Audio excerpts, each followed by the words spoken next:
So, Jared, I wanted to just do a little PSA about Old Bay. All right. I said, I think you've talked about Old Bay before on the pod. It's a once a year thing. It's gotta be. That's true, yeah. I think most people in this world do not know what Old Bay is in the broader world. Yeah. And they're missing out. This is a staple in Maryland, where we are located. Recently was in Annapolis and had a crab cake at one of the best probably places for crab cakes you can get. But then also we had steamed shrimp, which in Maryland we put Old Bay in steamed shrimp. And I was eating it, realizing, what do people in the rest of the world? Do they just have plain steamed shrimp, or maybe a little bit of butter or I think garlic? it's just butter, yeah. Maybe a little, and I'm like, they're missing out. Not the same, yeah. They're missing out. I mean, I like Old Bay, but I don't eat on seafood, but it is good on a lot of things. Yeah. I also, we had the Goldfish Old Bay. Yeah, those are good. There's the cheese puffs from the Hers brand that are amazing. They have Old Bay on them. They are. There's the caramel popcorn with Old Bay from Fisher's Popcorn. Just, it's all yummy. It's all you can put on everything, yeah. And it's pretty much. It's good. And unfortunately, the only thing you can even get it everywhere in the U.S., more or less, other places in the world. I mean, maybe off Amazon or something, but I think you have to order online. Yeah, isn't that what our cousin did? Now that she's in Arizona. Yeah, probably. I think she had to order it because I don't think you can get it out there. Yeah, but she grew up around here with us. Yeah, but anyway, if you haven't tried it, check it out. Go on Amazon.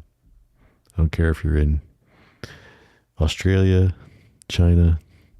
Yeah, I imagine now you can get it anywhere, or at least online. It can be shipped to you anywhere in the world. Get yourself some Old Bay. Yeah. A little taste of Maryland. That's right. from our podcast to you. That's right.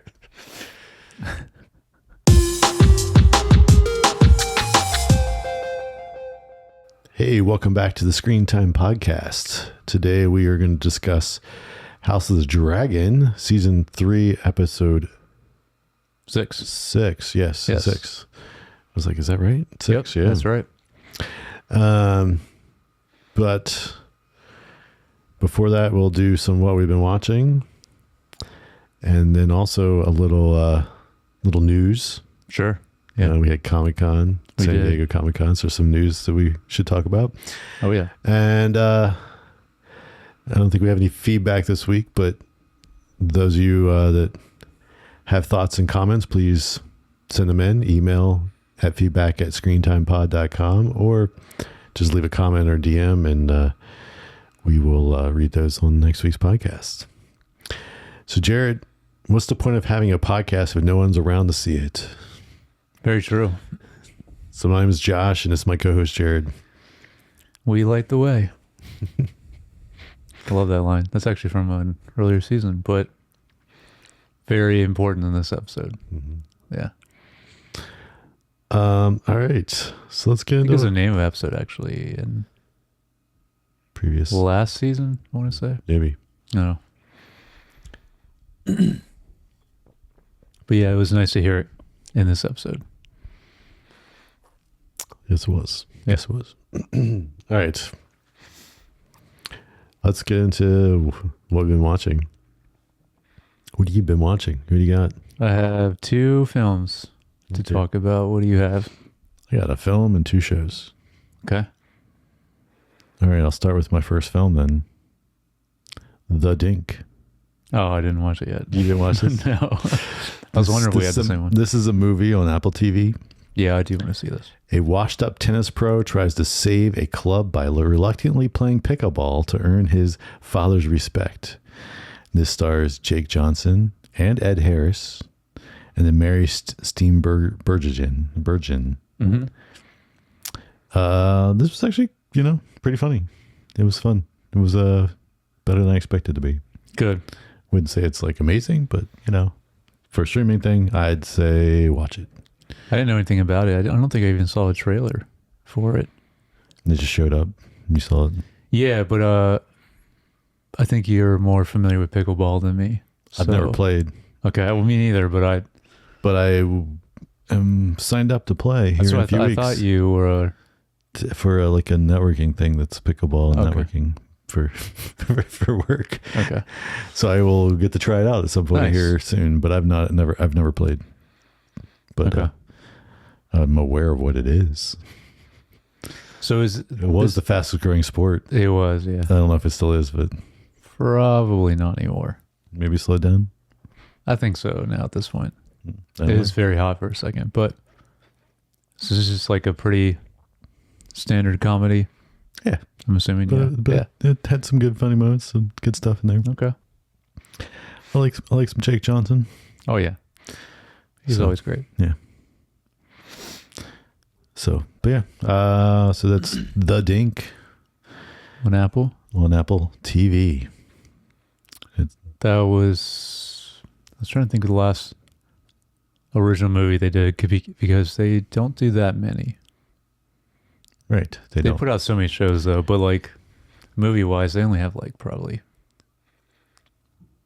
one a quarter or so. I think they only do like 4 or 5 a year. But Yeah, sounds about right. yeah, Probably more than 4. So yeah, like 5 Yeah, or 6, maybe, 5 yeah. or 6 a year. yeah, But then, well, because you got a mix. There's the ones like this one that just comes out as a movie on the right. streaming. That's true. They do And there's, like, sometimes. I would in say that theaters. there's like 2 or 3 a year they put in theater as well.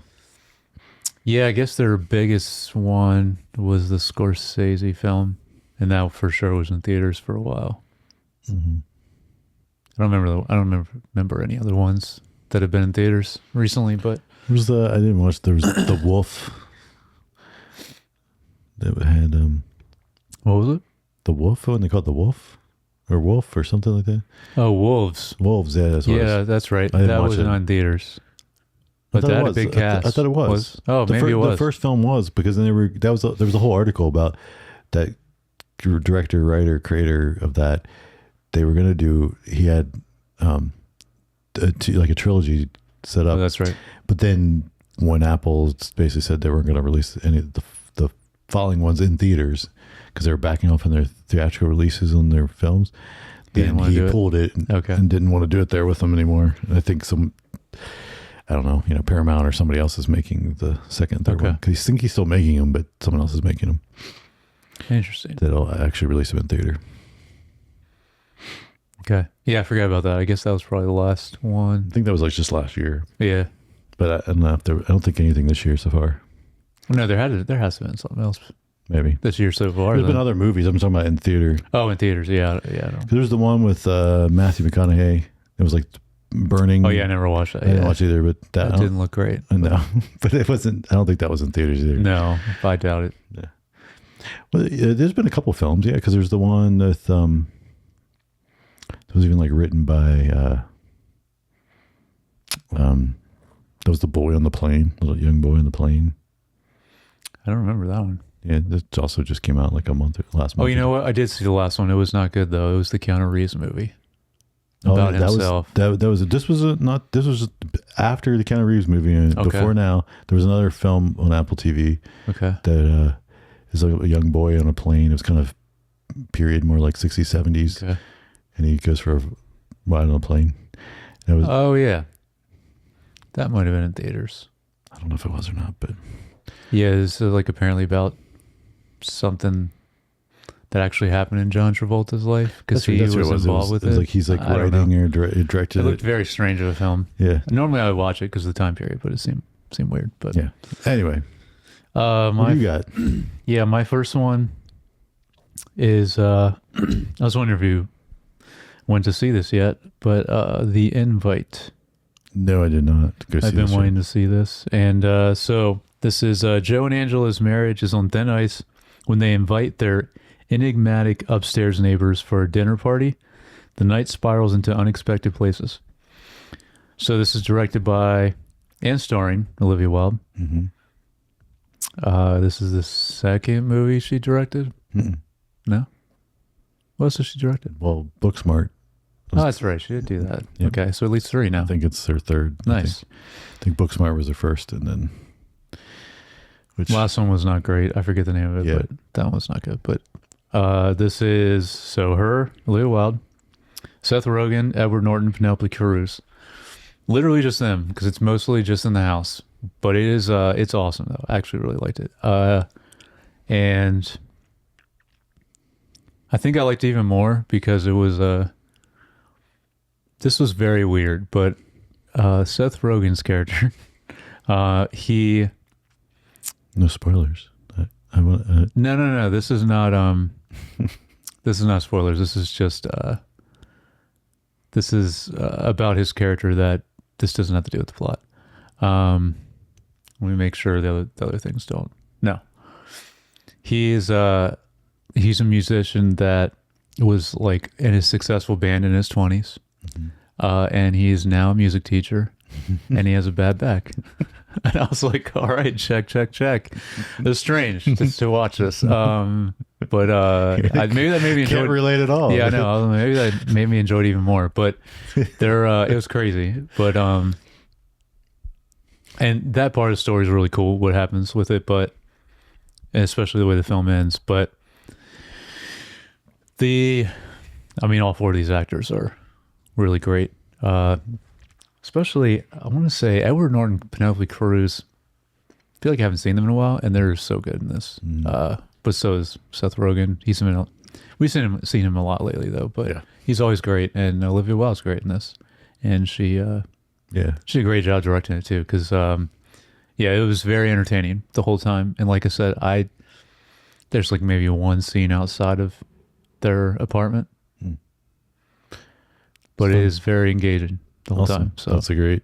It's awesome. Yeah, I don't think it's going to be. I've heard good things. I wanted to go see it in the theater, just find the time, and then I know. I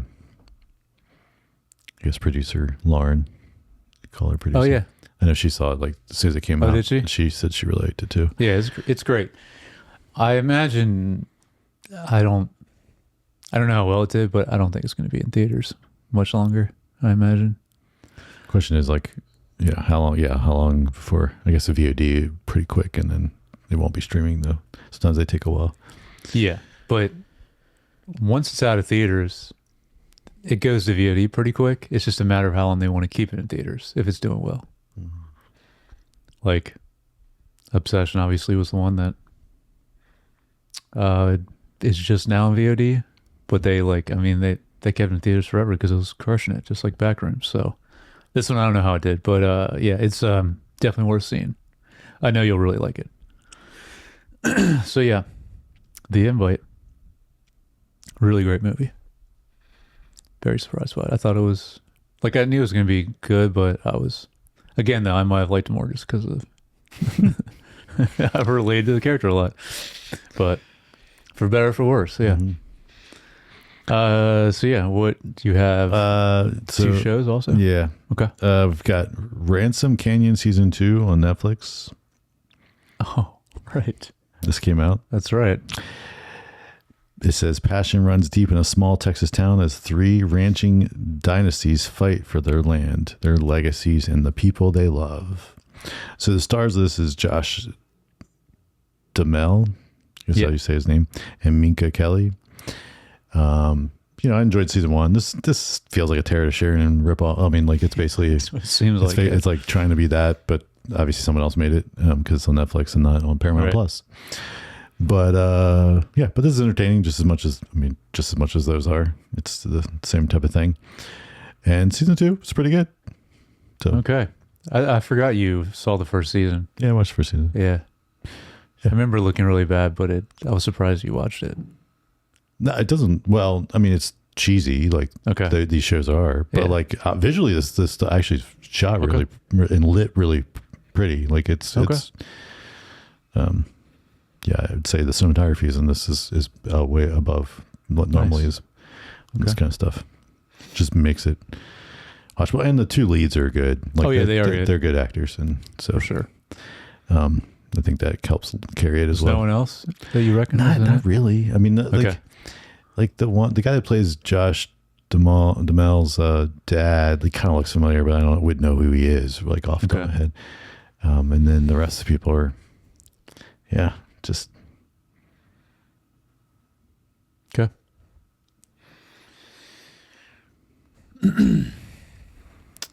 So what else you got? I have one more movie, but you want to... No, it was on Netflix anyway. Yeah, that's on Netflix. Do you want to talk about your other show, or do you want me to go? Oh, you can go. I mean, I'll go back and forth. Okay. So my other one is Caroline, which is I'm blanking the director's name now. We talked about him very recently with Dinner in America, which is like very surprise hit movie that I loved. He did Snack Shack also. I think I talked about that one. This is his third film. Let's wait for this to come out. This has my guy Kyle Gallner that I kept talking about. That's like great actor now. That's in a lot of stuff. But Samara Weaving is the main actress in this, and she is awesome in this. But this is just like a old school Bonnie and Clyde type movie, and there are two, like, it's like the chemistry has to be like very good with him, or else it's not a good, like, that's like a very center point of the movie, and that is a crucial point of the movie. And he's kind of like a con man that just runs into her, and then she joins him, and yeah, plays out from there. But it's just like the way it's done is just done so well, and all three of his movies are just that way. They feel like old school movies, but like his first movie was in 2020, so in like 6 years he's done 3 movies, so they're all pretty modern. But yeah, it's like it has like an old sensibility to him. Okay, all three of his movies are really great. This one is. Well, let me read it's kind of what I already mentioned, but let me read the tagline. A young woman joins a charming con man on the run, leaving a trail of crime and passion as they hustle through the Southeast in search of her estranged mother. So that's another actually big point of it too. But yeah, Samara Weaving, Kyle Gallner. And, yeah, it's just really well done. Old school type of movie. But it just came out on VOD. I didn't see it streaming yet. But when it came out, I couldn't even find it in theaters either, which sucks because this guy's such a great director. He's not like very well known, but I know these movies are beloved at least. So I'm glad he's still making these movies. But I think you'll really like this one too. It's great. I'm trying to think of if you've seen any movies with him. I know you've seen Samara Weaving in something. Can't ring a bell who that is. Okay. I think probably the biggest movie he's been in is Smile and Smile 2. Which I didn't see. I don't really watch those movies though, but don't remember the biggest things she's been in. But yeah, really great though. Awesome. Caroline. I'll have to remember to check him out. Yeah. All right. The last thing I have, Stuart fails to save the universe. Oh, I forgot this came out. This is on HBO. I assume this is a mini-series. Not like they're not going to do multiple seasons of this, but who knows? There's one episode released because they're releasing weekly, so there's only one episode to watch. But this is the comic book store owner, Stuart Bloom from The Big Bang Theory, returns in a new series where he attempts and apparently fails to save the universe, staying true to his unlucky nature.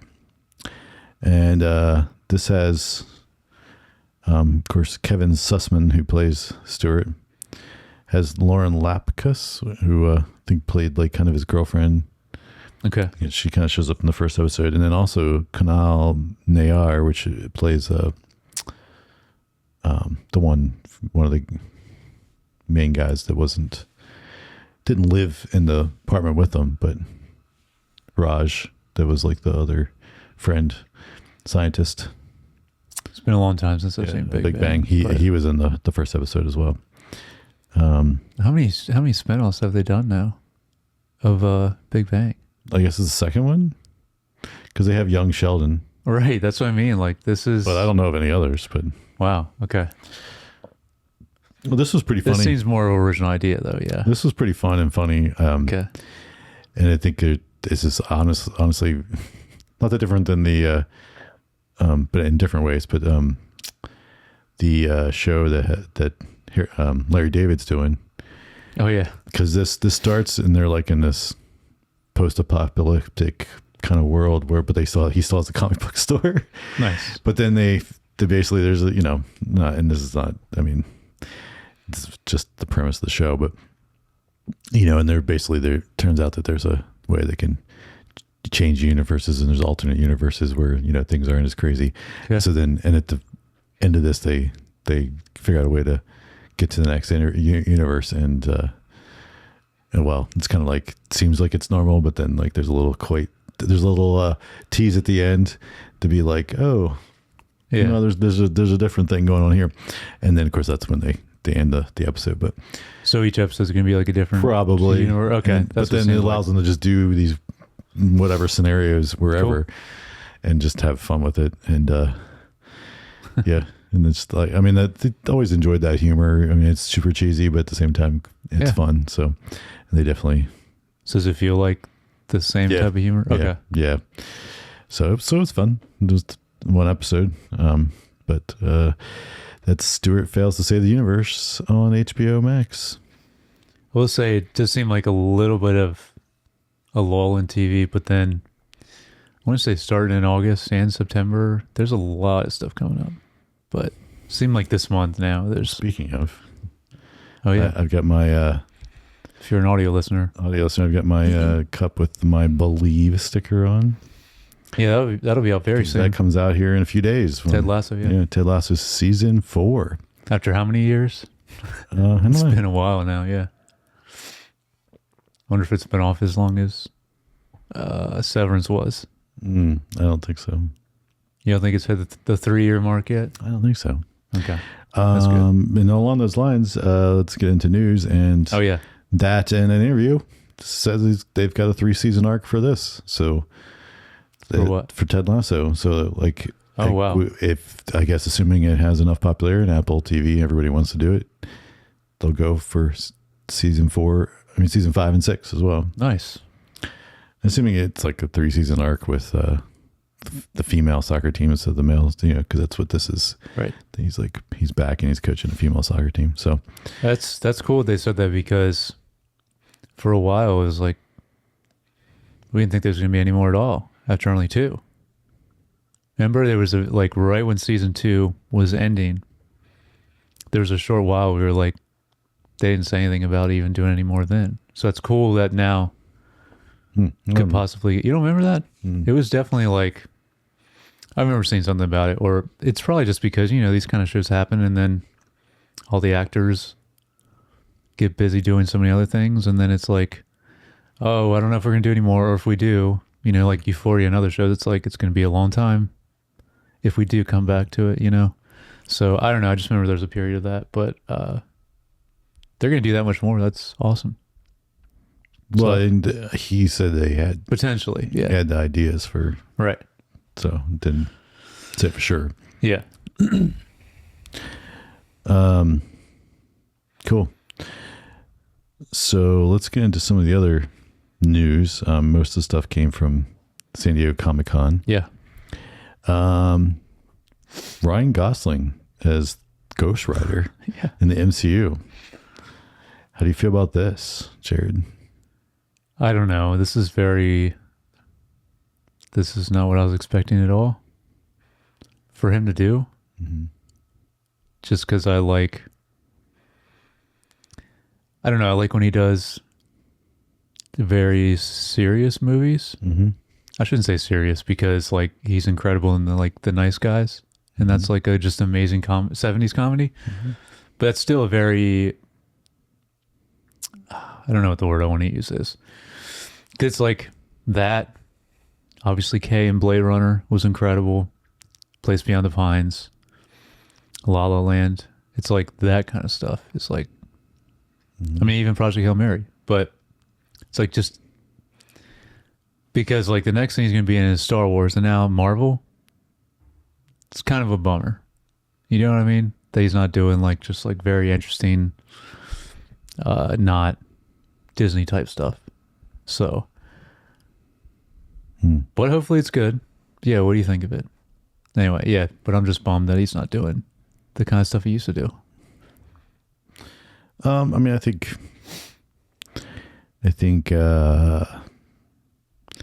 I think he's a great actor. I think whatever he does, he ends up being really good. I mean, I think also, I really enjoyed what was the one where he was a stuntman? Fall Guy. That was good. Thought that was really good too. And that's kind of more lighthearted action kind of film. True. Yeah. So, I mean, I'm not like, I don't know if I ever saw the old Ghost Rider films. Definitely didn't read any Ghost Rider comics. So like, you never saw Nicolas Cage? No, I don't think I did. As Ghost Rider? So I'm not really, it's not something I'm super familiar with. So the source material, I think the other note here is Sean Levy is directing, right? Which they currently worked on the Star Wars Starfighter film, which comes out. Yes. Hasn't even come out yet. Comes out, or they're currently working on whatever. And so it's interesting that they're going to work on a Star Wars film together, and then they're going to work on a MCU film together. So they must also enjoy that. Like they must, the dynamic, yeah. They must really be clicking with each other, I think.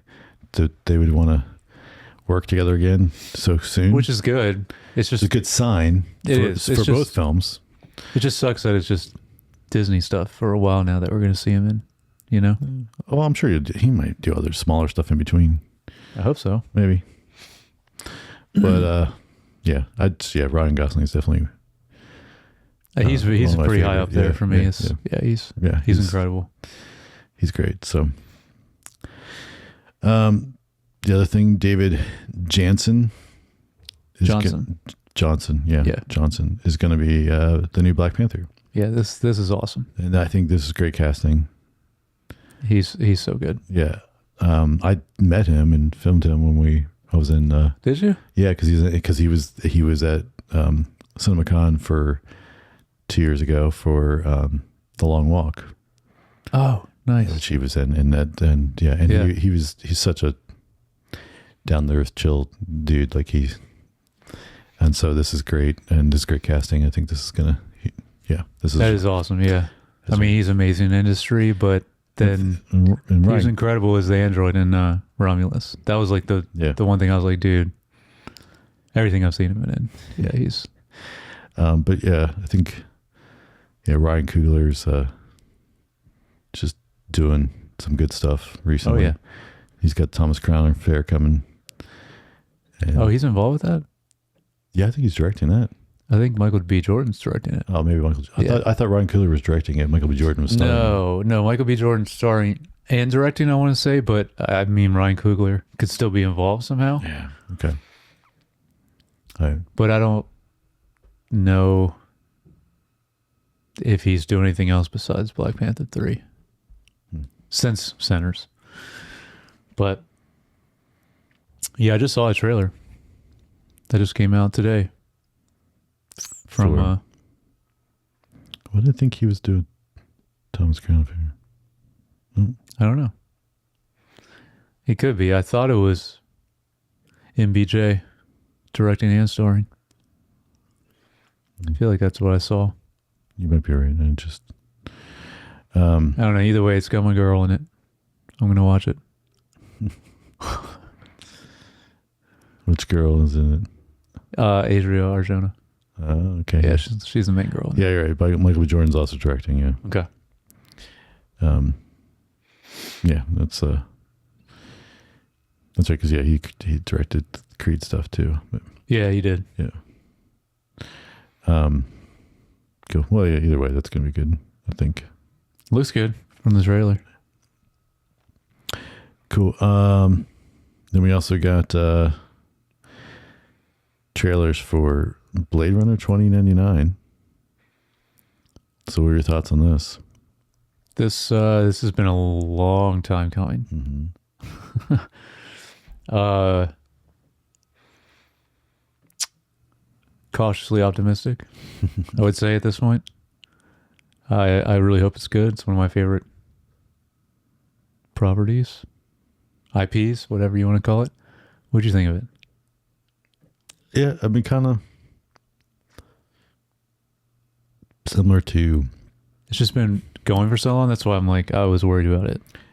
It was announced like 6 years ago. Yeah, visually the trailer looks decent. Yeah. But yeah, I don't know from a story and like that development. There's a lot concerning because it's not, like I'm not as excited and so that comes out in November. We'll probably I'm glad there's a date on talk about it, but oh yeah. But then the other was the Neuromancer trailer. Yeah. This is on Apple TV. And this comes out in January. I'm waiting a long time for it. I wouldn't say we've been waiting a long time for this. The announcement wasn't that long ago. But they were making not as long as Blade Runner 2099, but I would say it's been a while that I remember them saying that they got the rights to do it, which I was happy about because Apple is one of the best when it comes to sci-fi. Mm-hmm. But to finally see a trailer, it's like this looks really good. It's like very hot. Yeah, this looks really good. Yeah, I think it's gonna be. I mean, it's good that Blade Runner is probably coming out first because I think this is gonna probably be better of the two shows. Just probably even just looking at the trailers. Yeah, but then also knowing the companies behind them. Yeah. It's interesting. It's funny because these were, I did look it up because I think we talked about this before, but so the book Neuromancer came out in 1984. So it definitely came out after the original Blade Runner film, but evidently it was for stuff I was reading because I was kind of curious.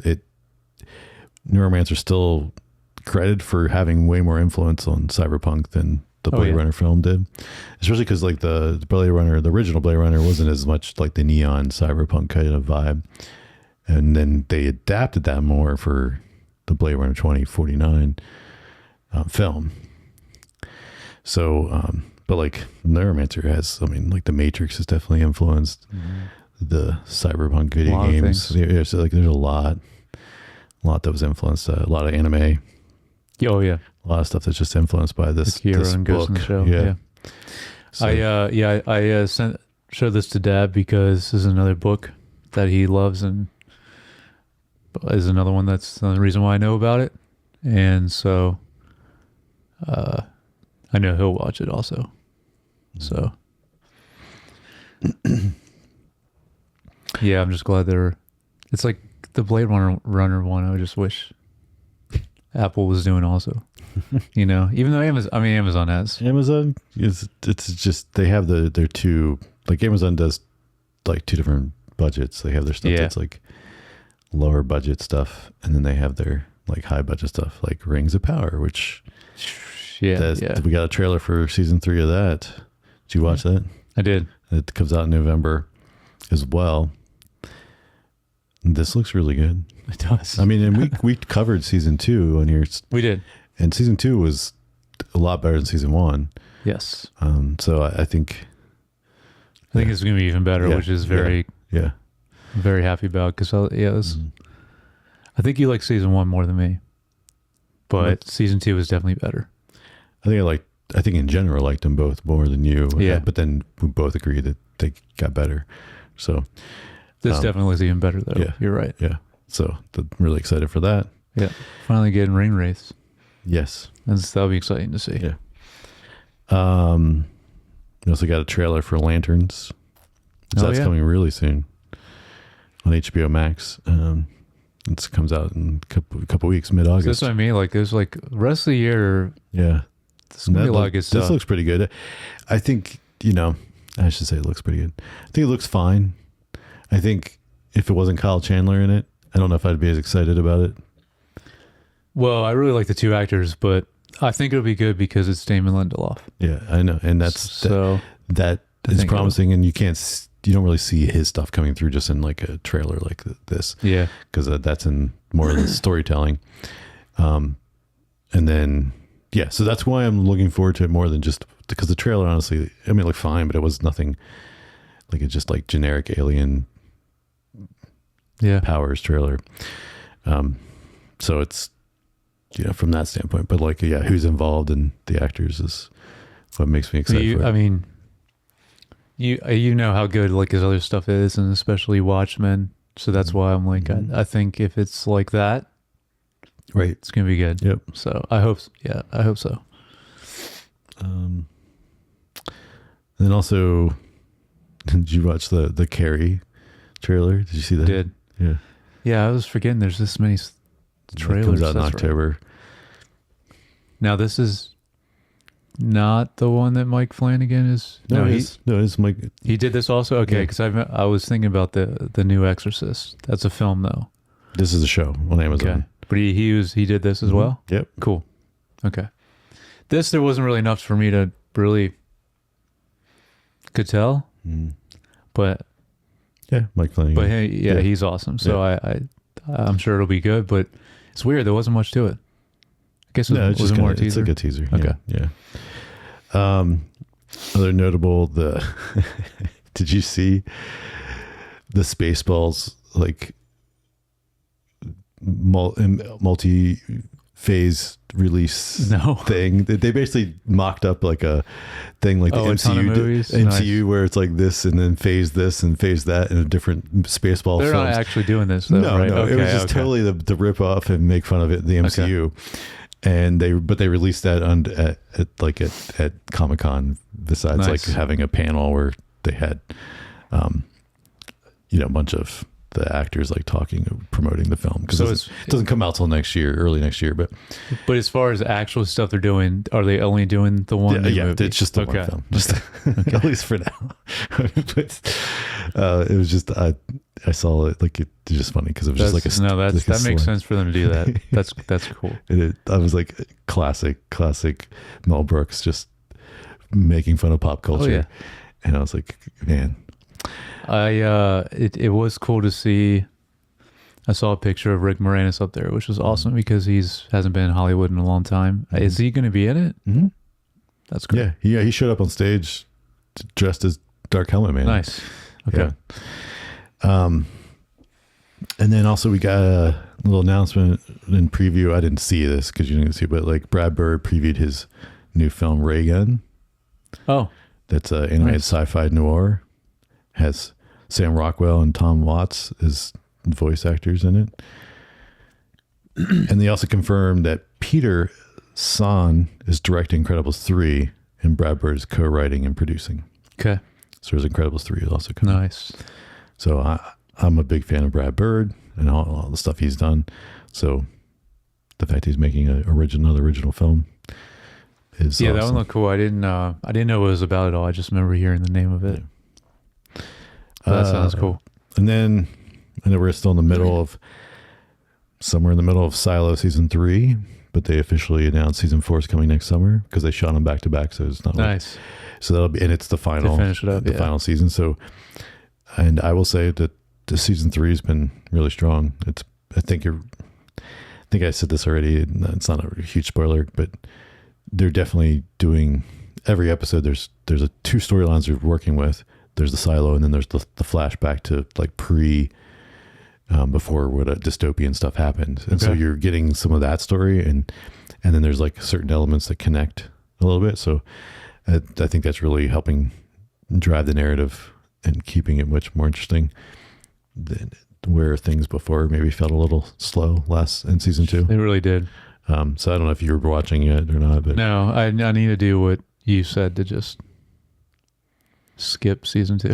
Or find a way to watch a recap. Yeah. Maybe watch the last episode. Watch the last episode of the season, and then just start in season 3. That's great that they're doing that in season 3, though, and hopefully it'll be like that in the final season as well. Yeah, I'd imagine it's. I mean, because the way the show started was awesome, and it's just. I think if they know they have it mapped out, I think the pacing, everything should probably flow pretty well. I can't imagine them messing if.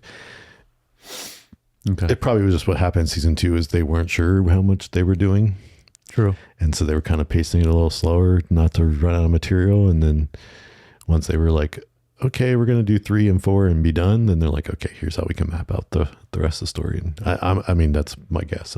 No, that makes sense. And so I'd imagine if this much is pretty good, that I think probably the rest of season 3 and season 4 should be pretty strong. And which then will make the whole overall show, a strong show with just like, season 2 gets a little slow, but push through and then you're going to be good, And so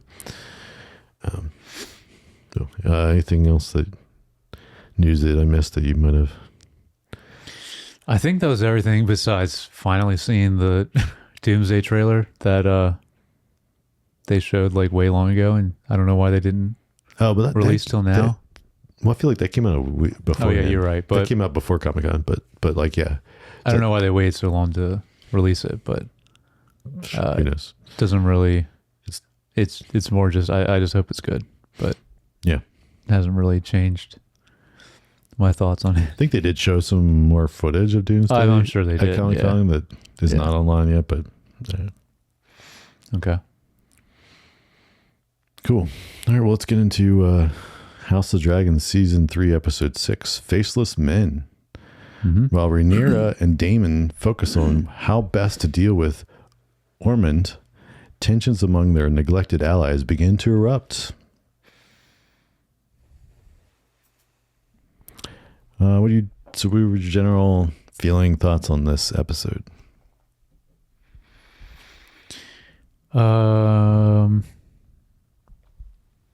I still thought it was good and a very unexpected opener, which is probably, I guess, one of the biggest parts of this episode, which we'll get to. But I think I don't remember which episode I said was like the worst one, but just overall, this has been a better season than season 2. So I'm still really liking it. But yeah, what'd you think of this one? Yeah, I think I agree with you on this one and the 2 before it. Again, a lot more kind of just set up and thing, but they're done a lot better than previous seasons, and so it doesn't feel.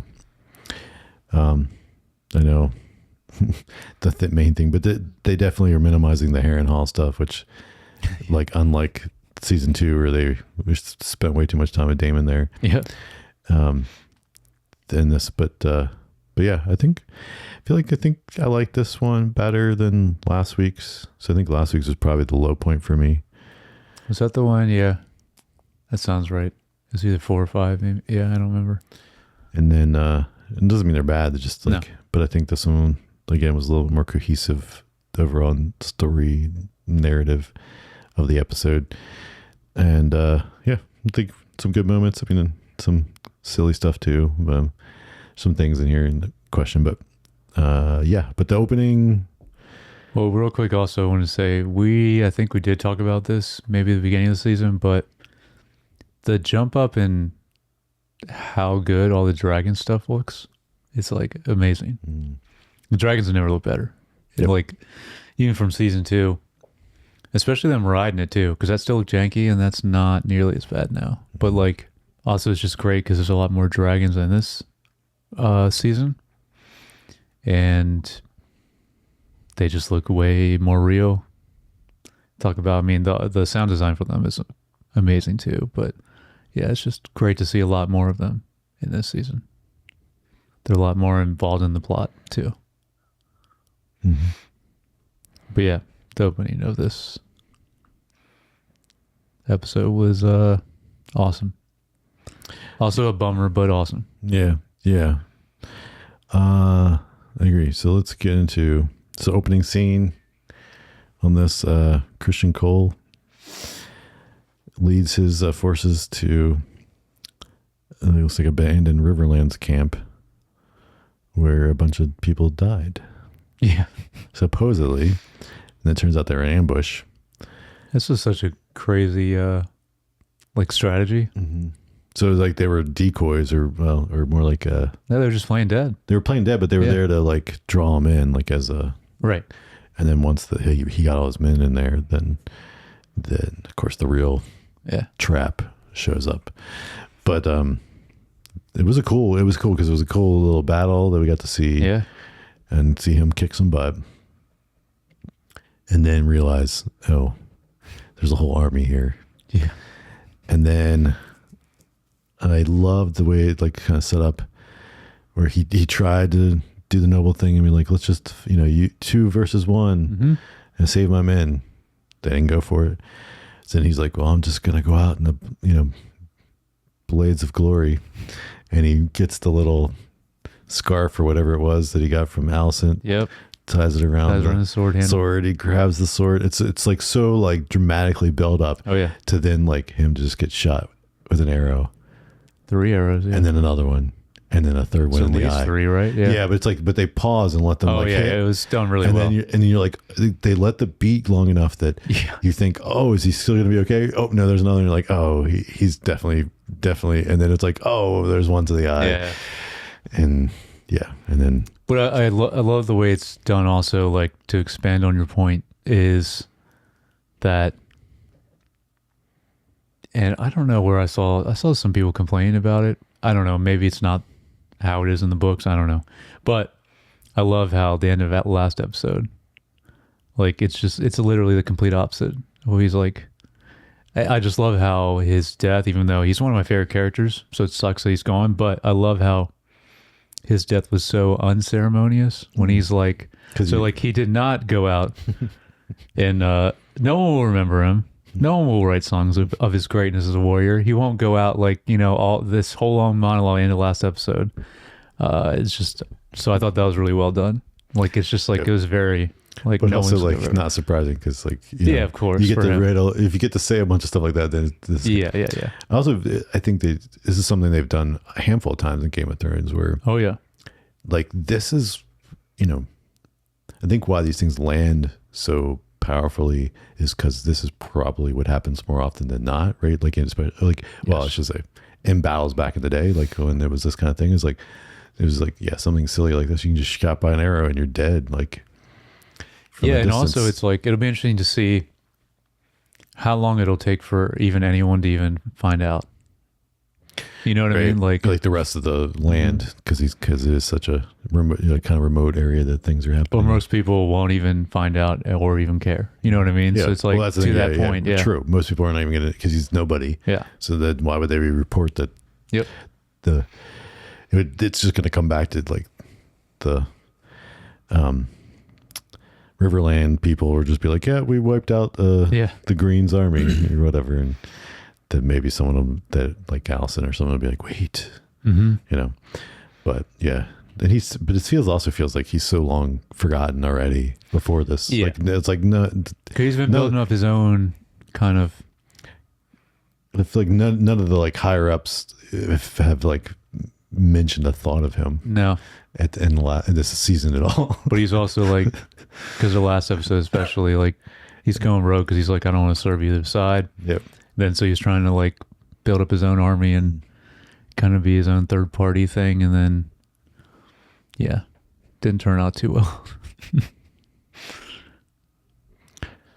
And then of course I think to that point is then there's no aftermath of it. No, it just moves on, and then we see Allison, which is also like you're saying, that's very like accurate to how it would be. And then we just kind of fade to black back, or cut to black and fade to up from black as Allison and Helena get rescued from the dark caves that they got trapped in. Yeah.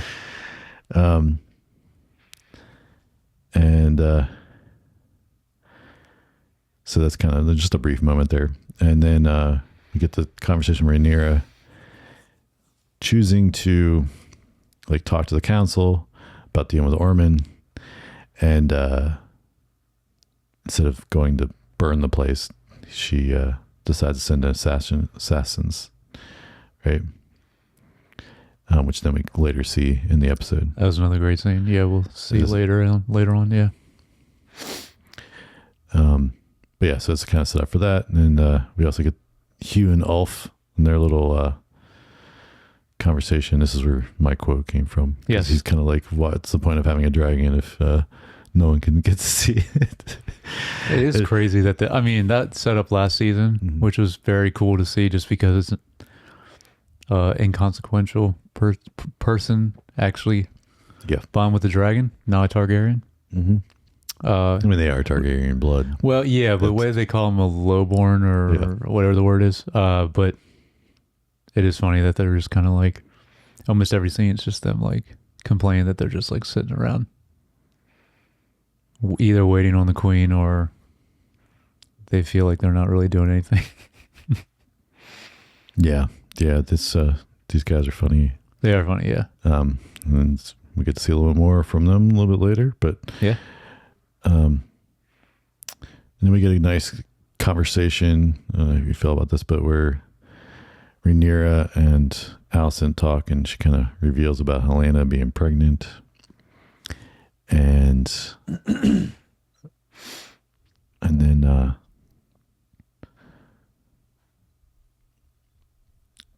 this, yeah, that's right. I guess it's a little bit later, but then and then of course they talk about like you're gonna have to be more imprisoned.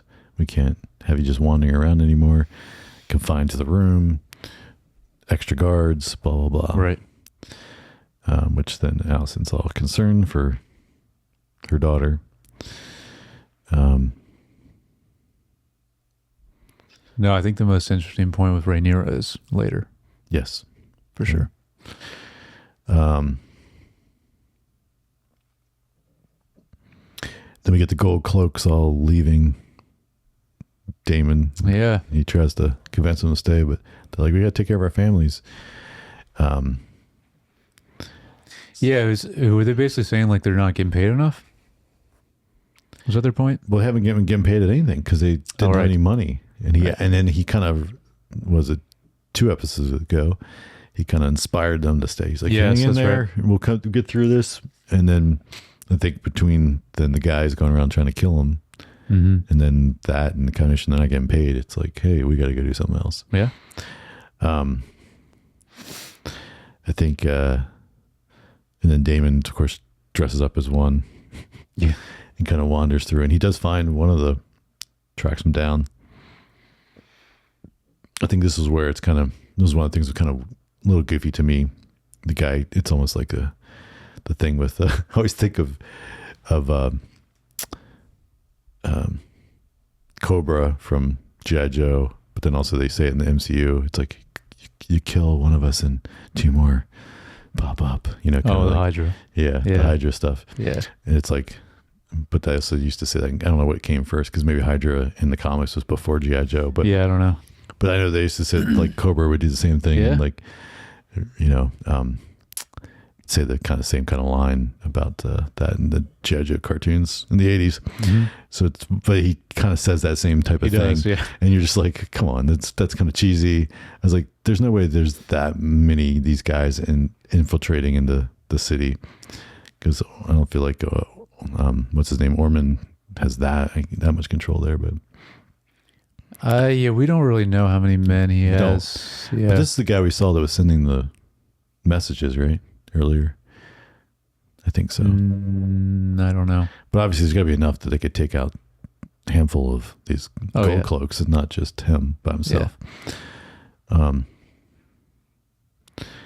Yeah. So, and then as he kills this guy and leaves, then he runs into Ulf there. And Ulf is in the city going for a drink, and Damon kind of reams him out and hits him.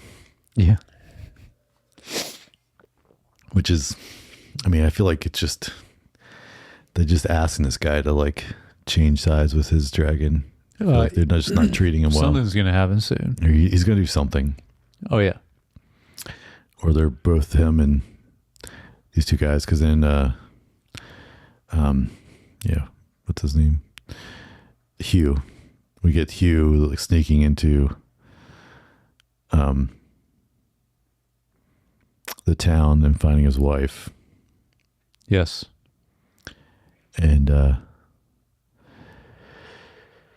and she's not happy to see him. No. Which is challenging for him. So I don't know, like I could see both these guys also just being like, we're done, and then like just attacking the town with their dragons too. They like, that could happen too, yeah. And just kind of, so yeah, either way, something's going to happen with them.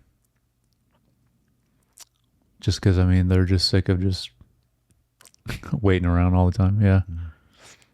Do you think Damon's doing enough? Like, he didn't do enough in the last season, and like, there's something, it was great like the beginning of the season, but like, don't see much of him doing it. Like, he's not, well, he's just advising Rhaenyra. Well, because she keeps, but you're right. Like, I mean, is that just a plot to keep him at bay? But like, she like tells him not to go, because he originally wants to just go burn the city, and she's like, no. Yeah. I think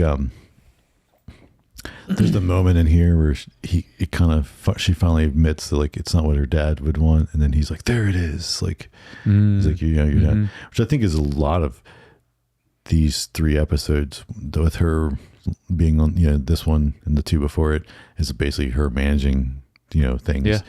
And I think She's so far she's not really. It's not like she's basically just trying to do what she thinks her dad would do, and not so much do what she thinks she should be doing. Yeah. And I think that's why she's failing at some level, because she's not really going with her own instincts and brain. Instead, she's just, again, kind of going through the motions and more just being like, what would my dad do? And But that's also why the big moment later is even more impactful. right. Because of her following in her father's footsteps. Mm-hmm. Yep. Yeah. So we get the scene with Alan showing up to Corliss asking for more troops. Oh yeah. And of course it's a good scene because Corliss is like, who's asking? And he's like, I'm asking.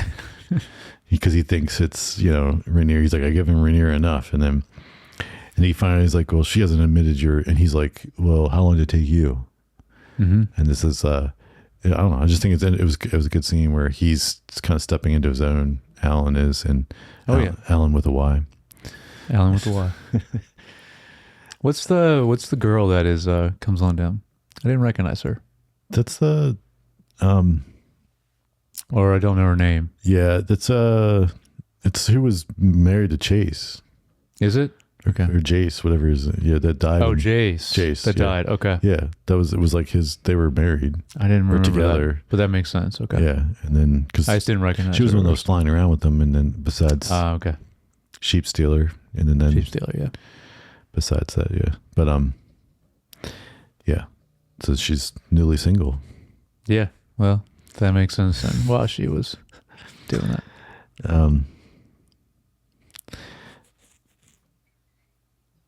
so we have Aegon, the scene with him and Laris, and they're burying the guy, and then with the one twin Thailand. Yep, Thailand. Yep. And they decide to leave because Thailand's trying to do him to stay. Right. And Laris is like, no, we need to get off Westeros and, you know, go somewhere else and hide out. So, but it is interesting because it's like, well, once you're gone, you got to really get some troops, I mean, to come back. Their Laris and Aegon's dynamic has been great this whole season, but with Thailand too, it's just yeah, it's just so different than everyone else. Although I guess the Ulf and Hugh, yeah, it's like more sillier like that, like dynamic, but it's good though. I like it. You got Rhaena and Bela.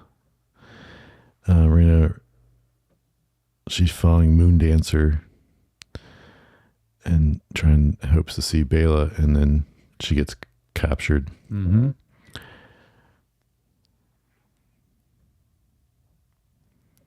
And then, of course, Bela, as you said, kind of goes towards Alan. She kind of makes a pass at him, which is funny because he, I mean, he embraces it, but it's like he's like, "What's going on? I don't even know." And then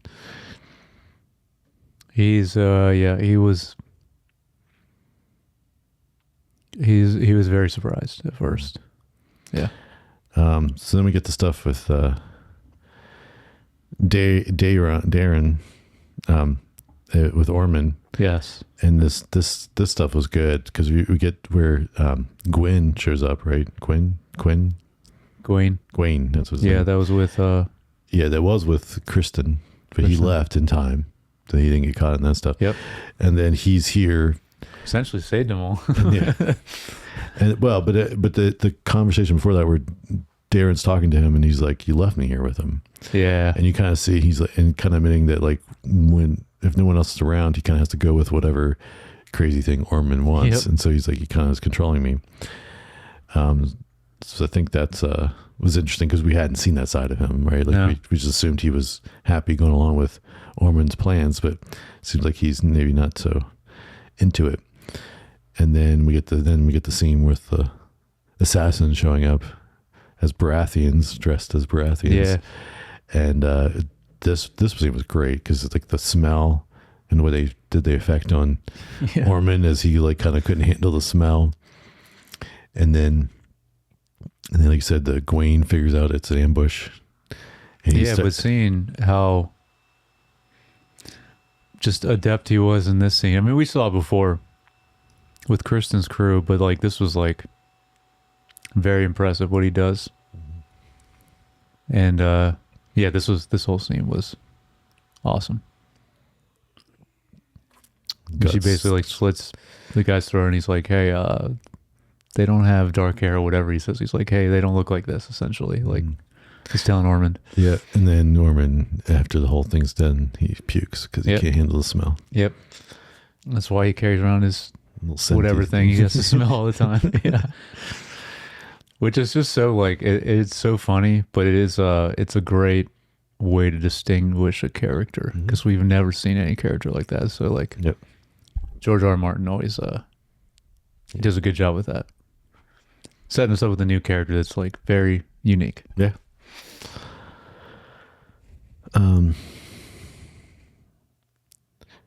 Helena kind of learns and understands that Allison never really had a plan for them to really do something once they escaped. And Right. she kind of questions her mom's intentions overall. And then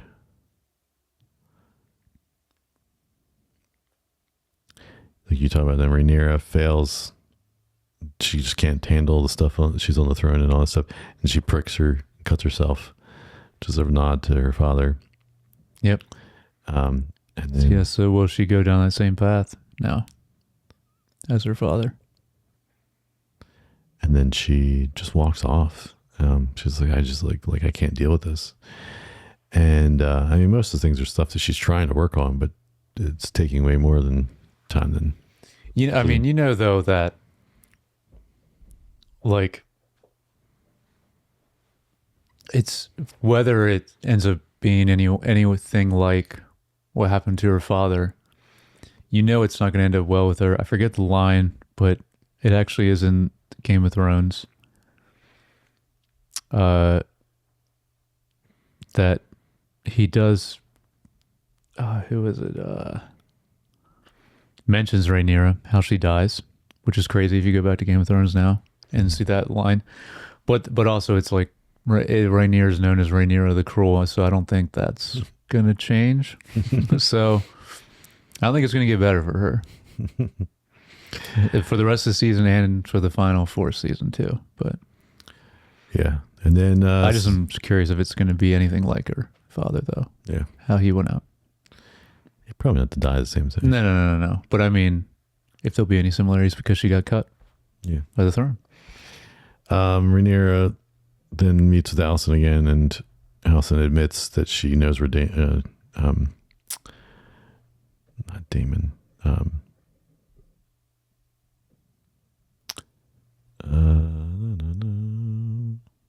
What's the guy at Harrenhal? Aemond. Aemond, yes, Aemond. Yeah. She admits she knows where Aemond is. Yeah. And then that because of the visions of Helena, which also then Rhaenyra's like, oh, because she's heard of the Targaryens that can do that. So she decides that Alicent needs to go to Aemond because he will trust her and try to assassinate him along with some soldiers. Do we think this plan will go better than the last one? The assassination? We don't know.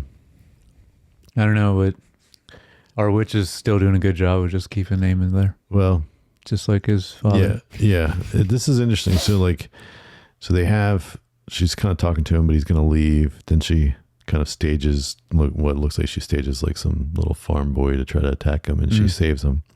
So then he kind of feels indebted to her. And then she brings these eggs, the dragon eggs out. from which dragon was it? She said, because this seemed very important Or for in the future.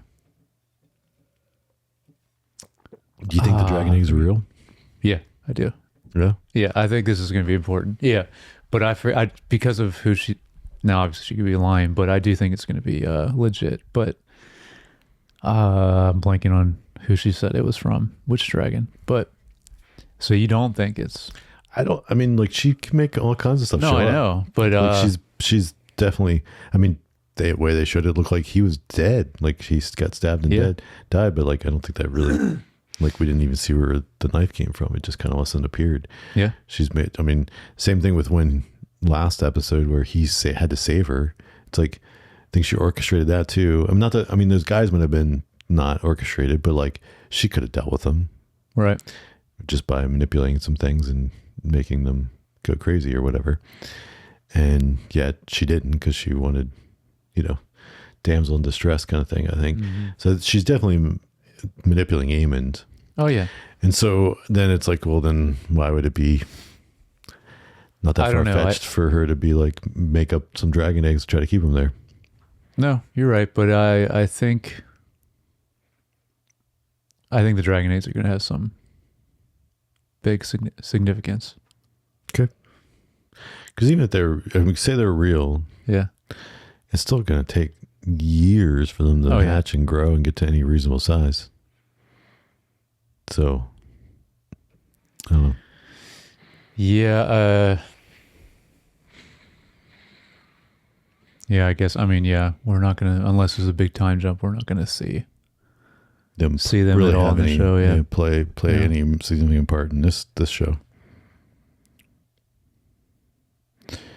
And then like the last little thing at the end, Corlys gets ambushed. Oh, I forgot about this. Which is like kind of weird. This is a weird way to end the episode. Yeah.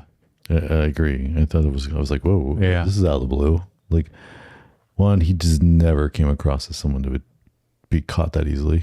Right. And then, yeah, especially after the beginning, how sick that naval battle was and what he did with that. Yeah. I feel like I don't think he'd get ambushed that easily. No. I mean, maybe overwhelmed, but if there was like a larger army or, that he could handle.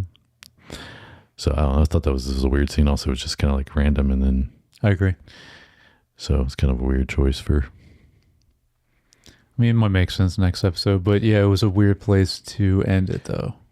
Yeah. And I think, and that, it made me think, it was like, okay, that was weird. Did they just do that for cliffhanger's sake? And then I started to think, well, last week's episode, they did the same thing with Allison and true. And just as they were like, oh, we're going to go down the path, and then, we got caught in the black and our lamps went out. Oh no. And then I think you're probably right then. So it's like, just throw that in there just to make it like, hey, how can we add a little bit of a, which it's like, I get why they do that, but it's like, you don't need to do that every episode. People are going to watch the whole season if they're a Game of Thrones fan. Yeah. And I think, right. And I don't think you need to do that, especially on something you're releasing week to week. Yeah. No, like Netflix, I feel like can design stuff or intentionally design stuff that way. Well, they do, because they want you to keep watching, because their whole plan is to binge through something and binge. But that's also something that's not as like big as Game of Thrones. So like that's normally with a newer show that's like they're trying to get people hooked on it. Yeah.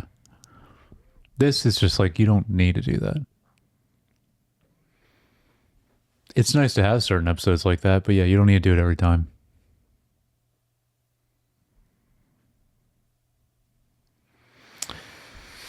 All right, so we've got. Is Corlys dead? We will find out next week. I don't think so. No, yeah. Will Allison actually kill her son, Aemond? No, right. I mean, it's pretty hard to like. It's just like the witch seems too OP.